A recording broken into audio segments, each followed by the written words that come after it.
and welcome to Meticulous Moments. My name is Juanita Kapp.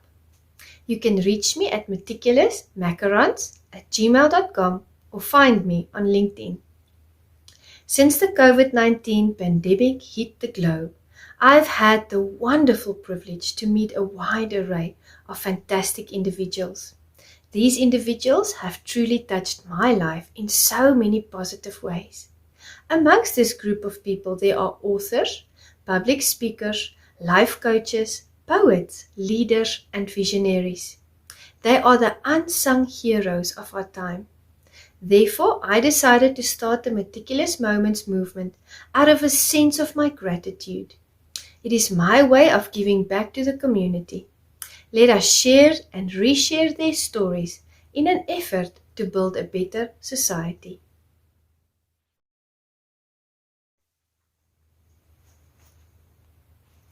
With us this evening, we have Jay Balachandran. Jay Balachandran was born in India. He left Tanzania at the age of 2 years old. He resided in Tanzania for 2 years, after which he moved to Gaborone. He was in Gaborone until he reached his O-levels, after which he completed his CA in India. Jay carries the following accreditations: FCPA Fellow, CPA, Australia; FCA Fellow, Institute of Chartered Accountants of India; FIPA Fellow, Institute of Public Accountants of Australia; FFA Fellow, Institute of Financial Accountants in the UK; CACA, Association of Certified Accountants in Malaysia; MBA Finance, the National Institute of Business Management in India; CISA, Certified Information Systems Auditor, ISACA in the USA. Jay's businesses include the following divisions: Rubicon Alexis, professional services which focus on import and export; Rubicon Group, which is the sourcing house for import and export; Rubicon Erudite, which is the learning solutions provider. These divisions facilitate continuing international expansion with professional associates and partners. Jay's hobbies include traveling, listening to music, and watching sports. His life motto is "Keep moving forward." Good day, everyone, and thank you for joining us at Meticulous Moments. Today we have the pleasure of welcoming Jay Balachandran with us. Good day, Jay. How are you? Okay, Juanita. How are you doing? I'm doing well, thank you. We are very excited to have you here. Thank you so much for being with us today and for sharing your knowledge and wisdom with us. Thank you as well. I mean, if I can be of help, all the better. Thank you. That would be awesome. Well, the first thing that we would like to know is a little bit more about you, Jay. Tell us a little bit more about you. Sure. So in terms of where I'm from, I grew up in India. I was born in India, in the south. We left when I was 2 years old to Tanzania, Dar es Salaam, primarily for my father's employment purposes. He was employed in Tanzania. So we were in Dar es Salaam for 2 years. And then he got an opportunity to work in Botswana, in Gaborone, and we moved over there. So my father was a chartered accountant. He was the financial controller for the largest Toyota dealership in Botswana. So we moved over to Gabs, and we were in Gabs until the end of my O-levels. And after my O-levels, we left, primarily from education purposes. My parents thought it best that I complete my education, my professional education in India. Yes. So we went to India, and I completed my chartered accountancy in India. And after my CA, I worked with the Big Fours. My background's taxation and risk. So I'm ex-EY, ex-PwC, ex-Deloitte. So I worked within the Middle East, i.e. Saudi, Qatar, UAE. And then when I left Deloitte, I got an opportunity in Iraq to assist a UK-based law firm to set up a tax practice. So I was with them for 2 years. And then I left Iraq, primarily for personal reasons. Both my parents have passed on. So my mother passed on earlier. My father passed away in 2013. Then I left Iraq in 2013. But then, as fate or luck would have it, associates and partners of mine who were working in Iraq, they had their own businesses there. And they were providing services to multinational companies operating out of Iraq, across Iraq. And they were providing various services. Now, one particular service that they were not providing at that time was taxation. So they asked me whether I would. So they asked me whether I would like to join them. And I said, fair enough. And I knew I had trustworthy local nationals in country who could assist me. So that's how I began my first venture, which was by the name of Rubicon Alexis, which is registered out of Dubai. So I had my staffers in Iraq, and that's how I began. So fantastic. And then I expanded into other ventures from there. Jay, that's quite the track record. I see that you have been all over the globe, and certainly you've worked with a wide array of different individuals in your time. Definitely. I split my time between the Middle East and Southeast Asia. And for me, it's about working with the right people, but it's also about working with people who are passionate about what they do. So I have interest in the consulting space. I have interest in the learning space and in the export-import space. So for me, what's most important is working with the right people who are passionate. That's key. It's not necessarily about maybe getting it wrong with a person. I do not mind giving people second or third chances. I don't mind doing that at all. But what is important is, if it did not go right, it should not have gone wrong because of the other individual being dishonest, or the other individual not necessarily knowing what they were doing. It should have gone wrong because of external circumstances not within our control. As long as that's the case, I honestly do not mind working with the person again, or the company again. You know, I'm not perfect, far from it, but I do believe in giving people or companies chances to, and because for me it's about long-term relationships. There's some points that were highlighted in my mind as you spoke, and leadership, and that's a topic for us today, and it's really coming to the fore, is that in leadership you have to be passionate when you work with your teams. You have to be honest, and you have to take accountability for the projects that you run. So I'm sure that you have experienced that as you were working in those various areas.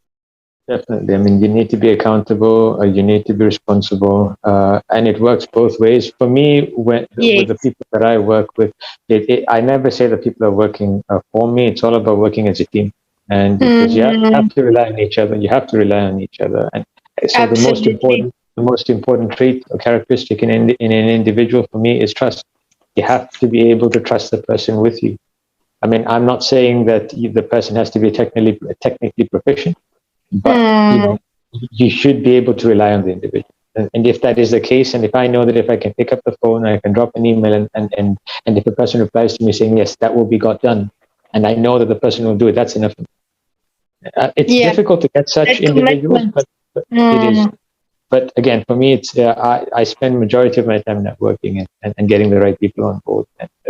And it does work. I mean, I have had, and I'm sure many of your listeners have had the same instance where they have worked with individuals who they have not physically met. I have had staffers, say in Iraq, for instance. There's a senior, a staffer, a supervisor who was introduced to me by another individual who I had never met. But they knew each other. I was introduced to the senior Iraqi gentleman. I mean, I respected him because of his age. He was close to my father's age. But I also respected him because of the knowledge that he had. But he and I worked together for 4 whole years, and we never met. But he delivered when he had to deliver. So, so the whole concept of people having to be close by is not necessarily true. But at the same time, what's important is you have to be on the same wavelength. And if you can do that, a lot can be accomplished. So trust at the end of the day is what matters to me. For me, that's the key word. It's about trust. Everything is about trust. It's true, especially in leadership, handing that project over to someone and giving them free rein to do it their way with their abilities, but, showing them the exact result that you want. So then it doesn't matter if we are not in the same room, as long as the goal is achieved. So, I think this new hybrid space is doing wonders for leaders as well. I think it's shaping leaders molding them a little bit and stretching their boundaries a little bit to adapt to the new way of doing things, because we are not always in the same place at the same time, but virtually we can achieve so much together. Yeah, I mean, as long as the individuals concerned are flexible enough. I mean, you do find individuals who are set in their ways, might be a bit difficult, but as long as it's flexible enough, it can be done. And at times you don't have a choice; you have to do it. And some people understand that it does work out, but you need to be able to give up some of your authority, by way of trust to the other individual. And you find so many times that in organizations that just does not happen. For instance, for me, I'm a reasonably quick decision maker, and I do not mind taking time to sit down with the team to make a decision. I don't mind that. Yes. But then once a decision is made, the next step is action. It has to be action. True. And that's where reasonable leadership comes into place, where you have to push people to get it done. What you find is, even in the largest of organizations, there's a lot of talk to get to set out plans, but then there's no execution of the plan. Then sooner or later, that plan very quickly becomes outdated. And then you have a whole set of new meetings. So the trust factor there is lacking. It's a waste of time. Yes. Definitely. Yeah. And resources and time, for me, is the most aspect in any organization. For me, first is the individual, and second is time. Is time. Absolutely. Right? But then all of that is molded around trust. All of it is molded around trust. So true. And you were speaking about the organizations. There is a lot of project management going on, but it's true, if they've set that goal and they don't go over into action, then we are just setting ourselves up for an extension of time, and pretty soon the vision changes, and the end result that we have is this. It's not at all that we planned, in the beginning, in the initial beginning. So I think action is very, very important. I see your companies, Jay, are Rubicon Group, which is the sourcing house for import and export. Then Rubicon Alexis, which is professional services consultancy, and then Rubicon Erudite, the learning solutions provider. Would you like to elaborate on those three for us, please? Sure. So Rubicon Alexis was the first setup that I created. It registered out of Dubai. It's a pure play consultancy. So my background is taxation based. So we provide taxation services, international tax, international legal services, a bit of fundraising, a bit of outsourcing. So anything to do with corporates and individuals as a client base, that's what Rubicon Alexis is about. With regard to Rubicon Group, the scope is quite straightforward. It's a sourcing house. By sourcing house, I mean we are mandate holders for suppliers of various products and commodities. So we do not trade, we facilitate the transaction. So if we receive a request for a particular product or commodity, then we will assist to obtain that commodity per the request of the buyer. And then the contract is between buyer and seller, and they get it done. And then Rubicon Erudite is the learning solutions venture. Yeah, learning and development is a passion of mine. So the whole idea behind Erudite was to be able to get like-minded people on board who want to be able to provide learning solutions that are cost-effective, but are also flexible and customized according to what the clients require. So everything that is customized. So for me, whether it's on the professional services side, whether it's on the learning side, it's very important that the client side take responsibility for the actual deliverable. So the client needs to let us know what they want. So the level of customization has to come from the client. And I've had instances like, for instance, where I was in Southeast Asia and I sit in front of, say, potential clients. It could be students, could be individuals, and I ask them, what are you looking to achieve? They say, we do not know. Then I would politely tell them, okay, you need to go and sit down and think about it. Because at the end of the day, if you as a customer, regardless of sector, do not know what you want, then you can assess the quality of what you receive. Absolutely. So for me, it's very important that on the customization side, like as you mentioned before about accountability and responsibility, it's a two-way sword, because it applies both to the client and to the service provider. The client has to be responsible for what they're going to be receiving as well. So they need to let us know. So for me, it's all about customization. It's all about flexibility. So these are the three that I have. There are other ventures that I'm involved in as well on the on funding, etc., for businesses, but they all tie into what I do. Fantastic. Thank you so much for delineating that for us. I would imagine that managing 3 companies takes a lot of discipline and effective time management on your side. It does, but at the same time, for me, as I mentioned at the start, it's all about having the right people with me. Yes. So when you have people whom you know will deliver or get certain aspects done, just need to pass it on. It's easier. When I started my own setups, one particular aspect that was very important to me was that where I am, my location should not dictate what I do. It's very important for me because I need to be mobile. Because at the end of the day, these are my business, and I'm the only person who can get the work in. Because all 3 ventures are very personalized. I don't go and market what we do. For me, it's building up the relationship with the client, personally with the partners associates. So I travel a bit. I meet with people, and it's very important that be done. So that being the case, if I'm mobile, then at the same time the work needs to be got done. So I work in a very lean manner. So we've got my teams and my associates in different parts of the world, and depending on who I want where, I get them on board. But at the same time, we do have staffers as well. But I've always wanted to keep it lean because I'm not an individual who will tell people, okay, you can only do this and nothing else. Everyone has their own interests. So and engagements at times do not necessarily take up a lot of time after it's 90% done. So so I will always let people say, okay, like, whatever your main interests are, please go and do it. But just spare some time for me to get this done. And that's always been the approach for me. So and an advantage that I found for that is it keeps the cost low for the client. And you're able to offer something that is quite reasonable. I am not foolish enough to think that I can go and compete with the big guys. I don't want to do it. But at the same time, I do know that what we can deliver is just as good and maybe even better. So, but at the same time, for each of these ventures, whether it's I'll give you a good example on the sourcing business. With the sourcing business, I'm always keen to get on board additional suppliers. For me, so I am not an individual who will say, okay, what I have is enough. I'm more of a person who wants a backup for a backup for a backup. So it's very important because each individual that you work with has an asset in them, right? A characteristic. And so each, as the name implies, an individual is unique, right? So I would rather have multiple individuals that I work with who I can then fall back on for different engagements. Or maybe even combine them as well for certain. So I just keep it as flexible as possible.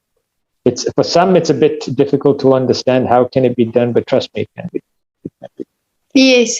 I was thinking as you were speaking, that leadership also calls for collaboration, between all the different leaders and their skills and their abilities. Because at the end of the day, it's not really about, who is standing out more than the other person. It's about getting the job done. It's about getting the goal, reaching that end mark successfully, but not forgetting everybody's valuable input, still validating them, but teaching them to collaborate. I think if there's one thing that COVID taught leaders, it's that they have to collaborate and they have to be flexible. And they have to realize they can't always do everything on their own. So that's what I like about what you've described to us. You like to collaborate between different companies and individuals and managers and leaders. Definitely. It has to be the case. I mean, at the end of the day, it is about working as a team. Right? I mean, you might in an engagement, you might have one particular company or an individual that will manage the whole exercise, and then the others will deliver. Or it could be a case where each will take care of a certain segment and put it all together. But either way, being able to manage, it's not just about managing groups. It's also very much about managing personalities as well. And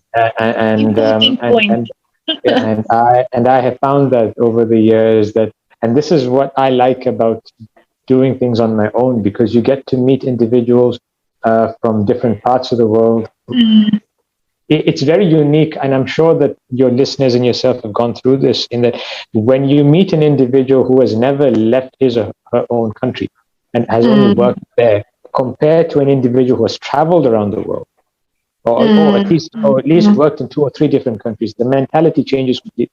Yes. Yes. And Accommodating nature. Yeah. And that's unique, But at the same time, for me, what's most important is to be able to interact with different individuals. Different cultures bring about their own challenges and opportunities as well. Different parts of the world bring about different opportunities and challenges as well. No, but it's about the individual. It's about being able to. I do not like to use the word manage an individual, because that's not what I do.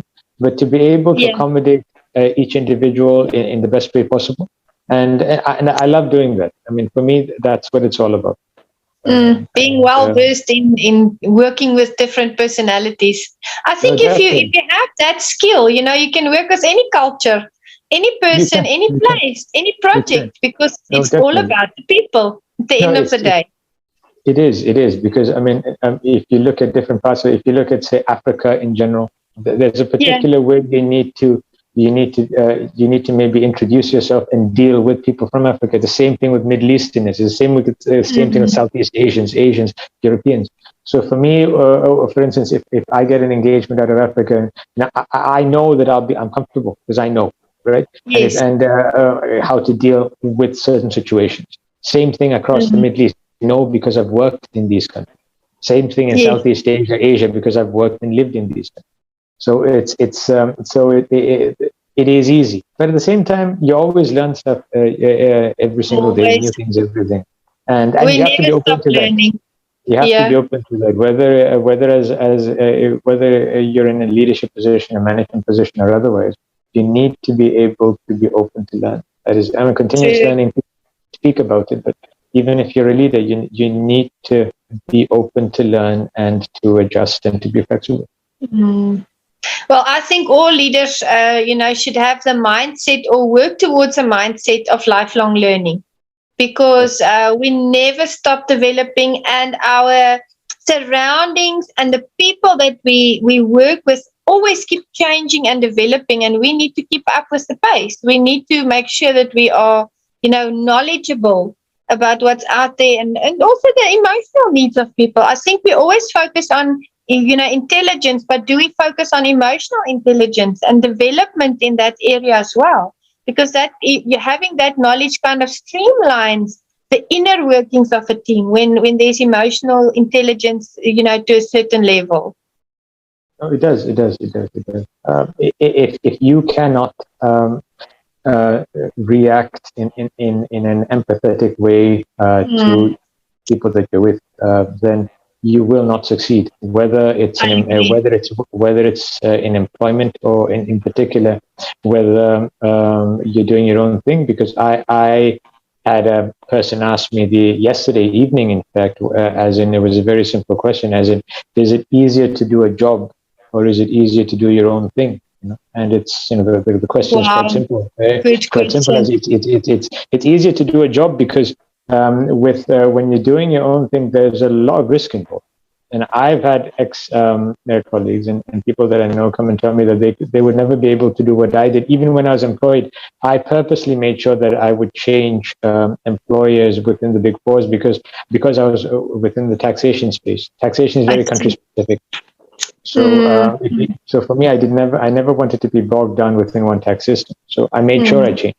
So in the end, I was able to work within about 7 taxation systems. I wanted to be able to do that, because then, it makes you a bit more well-rounded. And I've had people, even who are still employed, who tell me they would never have been able to take the risk that they took, that I took, as in jumping jobs. I wouldn't say jumping jobs, moving jobs. Moving your career, and it's much more riskier to do your own thing. And so, I mean, and that in itself is something that people need to understand. I'm sure your listeners have come across individuals who have been quite successful in their employed lives, but then they might decided to do their own thing, as in do a business, but then they find it incredibly difficult.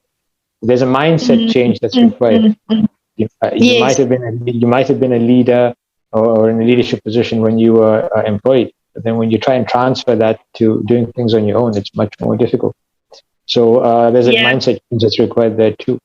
But again, it's all about empathy. It's about understanding the person sitting next to you, being able to understand where they come from when they say something.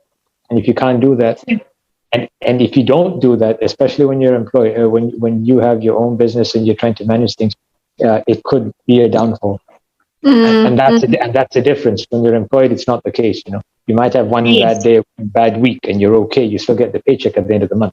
When you have your own thing, the consequences can be a bit more drastic. Yeah, the responsibility is so much higher.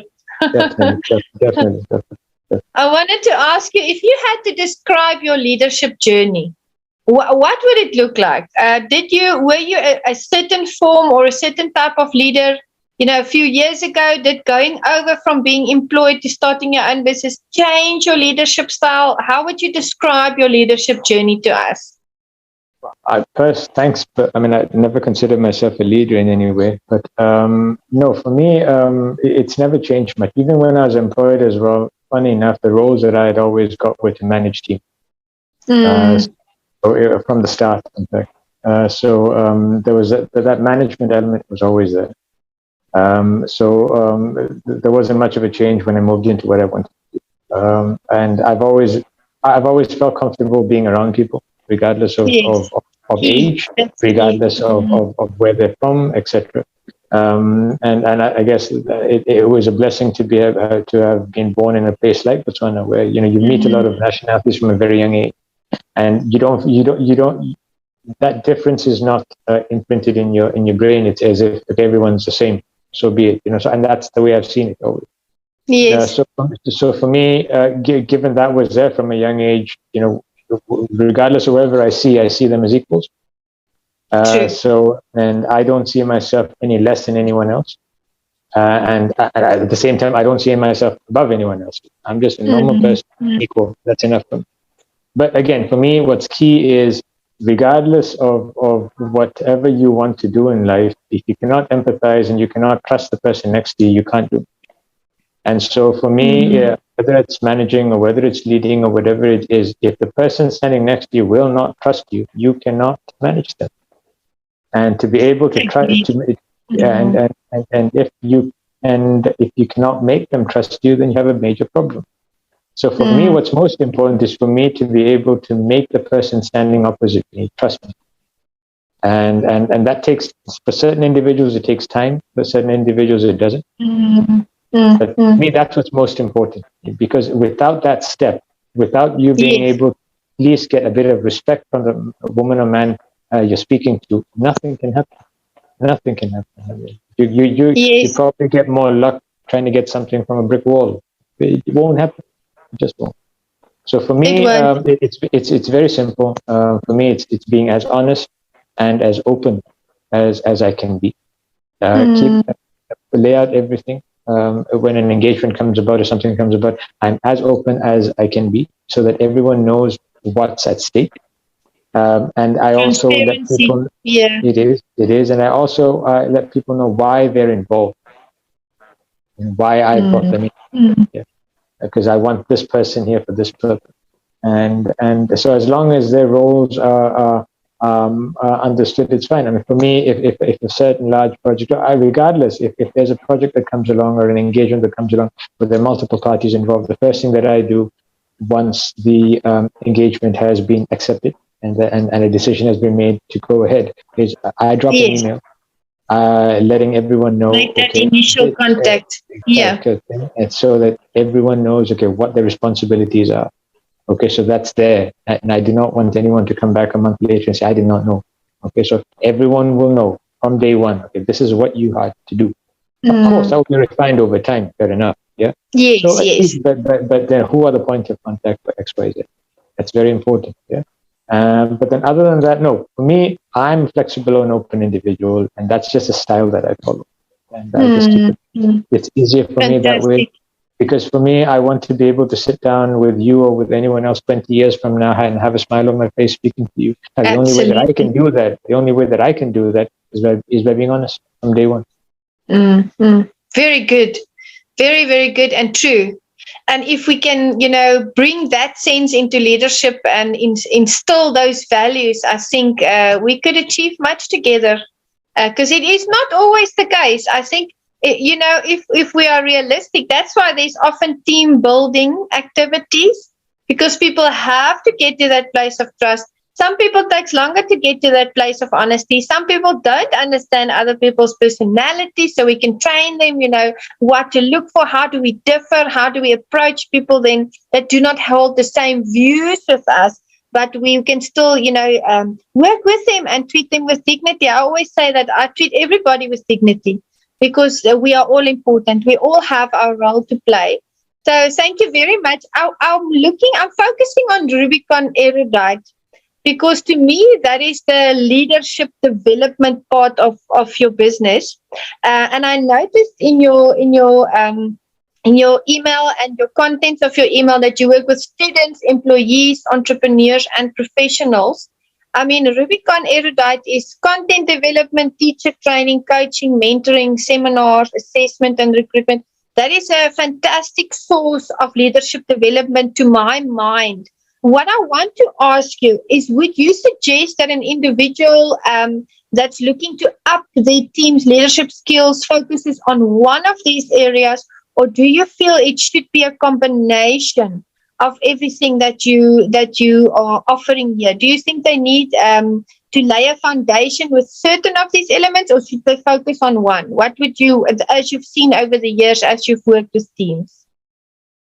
For me, the best individual or the group of individuals will be the HR department. If we're looking at a corporate as an example, yes. And if it is a well-run HR department, no disrespect otherwise, they would definitely know what the gaps are for the relevant individuals to identify. And then it's much easier to sit with them, because for me, it's about it's all about targeting the deficiencies more than anything else. But rather than giving a group a common type of a deliverable where 90% of it have gone through, I can't understand why that's done. Yeah. So we can always try and customize and see what is required. Because an aspect that I'm not too keen on when it comes to so-called leadership development and management programs, there's tons of them out there. Yeah. So which is good, which isn't, etc., etc. That's something else. So for me, it's about customizing. It's about localizing as well, as much as possible. It is very important that be done. And the scope and the requirement should actually come from the client side, because they need to know where they lack first up.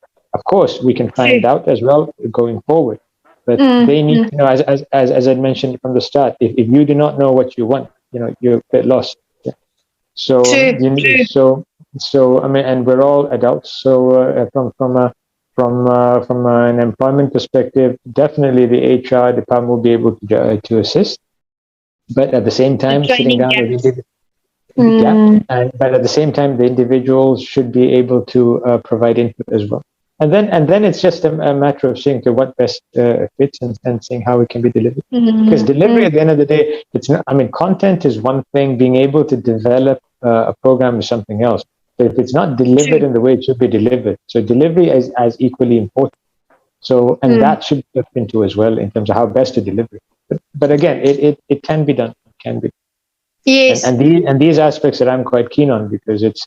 I mean, if you're able to assist an individual in a small part of their lives, and if that small part helps them, why not? That's what it's all about. That's what it's all about at the end of the day. Getting people to become more than they that they can be, lifting them as they rise. Yeah. No, definitely. And everyone can do it. And as you mentioned, the different people will take things different ways. It could be because of the way they grew up. It could be work pressure. It could be the environment within the work space. So whatever it might be, I mean, as long as, again, you have to open up. They have to be willing to open up to advise where they are falling short. No, but it can be done together, because the participant needs to participate as well. right? It's not just True. about sitting on the Yes, other they must side be and vested. saying, Yes. so if the participant does not put in their share, then it's a loss for them. It's not a loss for anyone else. Yes, the opportunity, yeah, that they have. So Yeah. might as well take it. So let the service provider know what they're actually looking for, and and it can be. And I love to mentor. I love to sit down with people and listen to them, and at least point them in a direction that will at least Be get them fruitful. moving. Get them moving. You have to never stop. It does not matter at what pace you are moving forward, but you need to keep on moving. Never stop. Yeah. And make sure you're moving straight. Make sure you're not moving backwards as well. No, going forward. You have to. It does not matter the pace. Every single day, just keep on moving forward. That's all you need. Yeah. I'm community upliftment is very close to my heart, and I've really noticed over the years, the projects that I've been included in and managing, and kind of pioneers, that leadership development is simply invaluable. If you can get that person to get into their flow, the sky's the limit. That's the best opportunity we can give them, is to let them believe in themselves and to help them to use their abilities and their skills, and to get to know themselves. So I agree with you completely, which brings me to my next question. We had a lovely discussion the other day about credentials and experience. Would you please share that with the audience? I really found that very refreshing. Sure. I mean, I have found that there are usually two groups of people. Whether it's if you were to take an employer-employee type of relationship, there are two groups of people when it comes to credentials or qualification. There are some who believe that the credentials and qualifications are important, whereas there's the other group that believes that experience is more important. Now, for me, both are equally. Because over time, you need to start with credentials, and then what you build up on afterwards is experience. But you need to have both. So I fall into the group where you need to have credentials as a base. All the more if you're professionally qualified. So in addition to being a chartered accountant, I'm a CPA, etc., and all of that. So it's very important that, especially in a professional setting, that you have the credentials, because it is a group of potential individuals or corporates or potential clients or whoever they might be who value that a lot. Experience alone is good. I'm not saying it isn't. But then for me, the credibility factor increases when you've actually got something to show that you've actually sat down and studied and passed an examination. And so that is very important. So experience for me is something that you acquire throughout your life. But the base has to be, for me personally, I can't speak for anyone else, but for me, the base has to be, you get yourself a good qualification, build up upon it, never stop. And then, and from there, of course, every single day, the experience is acquired in the areas that you want to get experience in. But then it has to be a combination of the two. And trust me, over time, that puts you in a much better situation than if you just have experience. Because you will get to a point in time where maybe in your 30s, maybe in your 40s, an individual might have racked up decades of experience, but they will hit a ceiling where they cannot move forward. Why? Because they don't have the credentials for it. And that is very sad. That is very sad. We want to avoid that. That is very sad. And that happens to many people. And they just cannot then move above and go above. It could be in a corporate hierarchy type of a structure where they will be limited in moving because there might be policies in place. There might be just that culture in place where, look, you don't even have a graduate degree. You might have the 30 years behind you. And that is very sad. And there are so many people who suffer because of that. And I'm not a fan of individuals who have to go and study when they're older just to achieve something. Study because you want to study. You should not have to be forced to studying because you want to achieve something in your 40s or 50s. That for me is not right. So my suggestion to everyone is, study now. Get your qualification, get your certification, get as many as you want to, so that does not become an impediment for you maybe 10 years down the line, where you Later. should be in a better position. And Yes. that is not right. That is not. And this is the reason why I say that credentials are at the base, and then you build upon that with experience. The experience alone is good, but please get yourself a good qualification within your area of expertise, because trust me, I always believe that, qualifications are like wine. You just get them early, leave them, they will mature and they will strengthen over time, and they'll be much more valuable. What you have now, what you achieve as a qualification now, regardless, especially professional qualification certification, will be worth 10 times more 15 years down the line. Trust me. I agree. Yeah? I agree. But the reality nowadays, and it's been there for quite some time now, is that everyone is going for short-term courses. The short-term 3 months, 6 months diplomas thing. It's good. But you can only bracket those under continuing development. You cannot bracket them as an active professional. So please go out there, get yourself a graduate degree, get yourself a postgraduate. If you want to get a PhD, go get it, or get a professional qualification. Get one within your area of expertise that is linked to what you do, right? Must be relevant. Don't go and become, if you're really good at management, don't go and get a baker's certification. Don't do that. Makes sense. So get something that is relevant, and then just keep it to the side, because that will help you later on to progress the side. Yes. And I feel sad when people say that experience alone is enough. It isn't if you want to grow, especially in a corporate setup. It isn't, because you will be blocked. Climbing that ladder, because it could not. The organization might be the best. They might not even have a policy where you have to have a qualification. But trust me, when you keep on going up, there will be individuals who will block you. It happens. It's just the way it is. So for my question then is, why get into that situation? Get yourself a qualification. Avoid it from the beginning. Get it, and then just keep it with you. It's as simple as that. Get qualifications as early as you can. Study hard. Get them as early as you can. Then it's to the side. They're not going to go anywhere. Like my father would tell me, the only thing you take with you when you die are your credentials, right? Nothing else. True.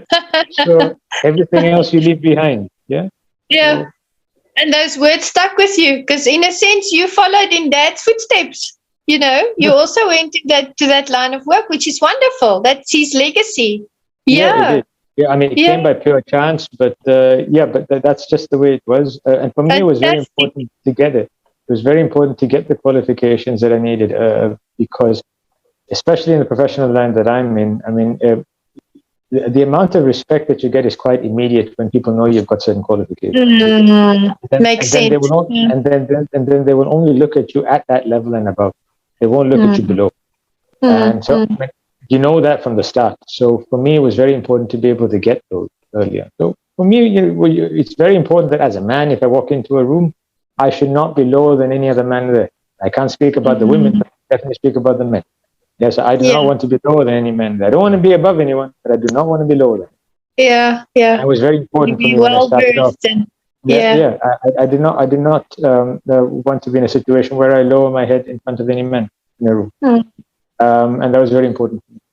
But credential-wise, I've been able to do that. Experience-wise, look, every single day that you live, you acquire a piece of experience, one way or the other, right? Good or bad. True. And you learn from your vices, and just move forward. Just move forward. I love that. I love that very much. I want to ask you, you mentioned that you invest quite a bit of time into networking. What would you say is the best way to facilitate networking, for instance, between stakeholders? How would you go about that? You work with a lot of corporate companies, you work with a lot of stakeholders. What would be your key takeaway if you said, you do networking and this is the way to go about it? How do you like to facilitate that? Well, for me, initially, when I, for instance, in Iraq, we used to set up these type of networking gatherings, primarily to bring in clients, right? So that they could meet up, and we could then also pitch what we were doing, etc., and all of that. But for me, for the businesses that I do, it's very personalized in how I go about networking with people. You build relationships. I mean, you connect with them professionally. I always make it a point to actually meet up with people. I physically meet up if it's possible. Physically meeting is important. That is why I do the traveling with it. But otherwise, it's very important for me to speak to people. Yeah. Have regular calls with them because, again, it's all about the trust factor. If you want to work with someone, or if you want someone to work with you, or you think that it would be good to work with another individual or provide services for them, they need to get to know you. Now, the only way they can get to know you is honestly by speaking to you. Yeah, you need true. to speak. I'm not saying that you need to be able to physically see the person or whatever. I'm not saying that necessarily, but you need to be able to speak to the individual. It's only by speaking will you understand an individual, and it's only by understanding an individual that trust is created. Yeah, I agree with you. I do. So, I want to ask you, do you often attend seminars? What type of seminars are you interested in? Do you attend online seminars or how do you, like link up your stakeholders with other stakeholders? Do you network with them and then have seminars with them or meetings, or how do you go about that? no, not necessarily. I mean, it's for me like the effort that I put in on the networking side is 100% my own. So whether it's through social media, whether it's through connections that I have who introduce me to potential clients. And the other aspect of it is referrals for the clients that I've worked with, and they refer me over to others as well. So and that's how I generally go about it. That's how we generally go. But at the same time, I'm always open. I mean, if someone comes to me and says they're looking for this type of a service provider for something, more than happy if I've got them within, and which I usually would have. You'll connect them. Definitely. Because sometimes it's not just about a service provider, it could also be country specific as well. So that can be looked into. True. Yeah, that's very important. Yeah, there is still a big need for that. Yeah. My final question to you are there any golden nuggets that you would like to share with the audience about leadership? Anything you want to, impart into their lives?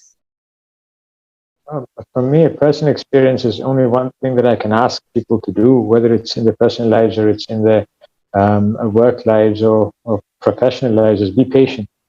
You have to be patient. Whether it's in employment, if you're trying to work your way up in an organization, you might have bad days.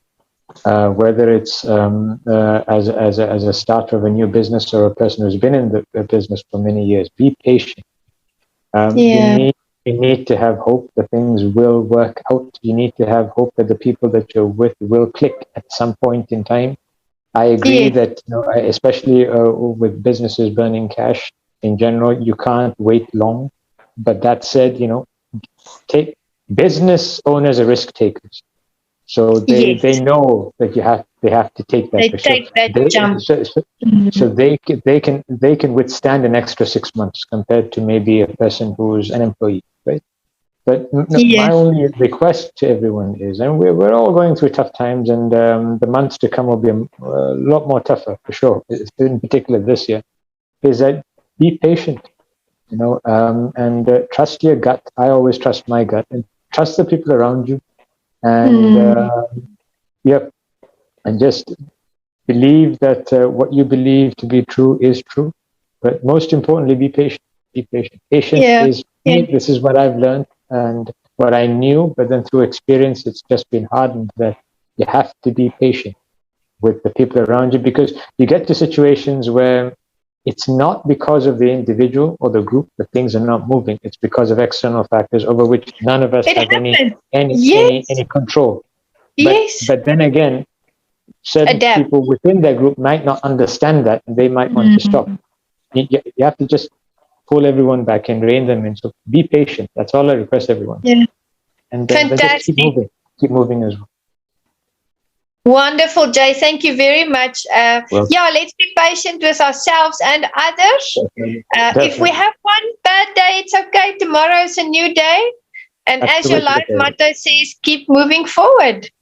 Take it a day at a time. That's all you need to do. Take it a day at a time. 24 hours. For me, the only aspect that's important for me is the 24 hours in front of me. That's it. That's enough. Just make those 24 hours as productive as possible. Yeah. Well, it was wonderful to have you on Meticulous Moments. Thank you so much for agreeing to this. Likewise, Thank you for the likewise. invitation. We appreciate Likewise. you. Likewise. Thank you. Thank you. Thank you. Thank you, everyone. Jay's contact details will be available after this webinar. Please make contact with him. Please network with him, and we'll see you next time. Goodbye.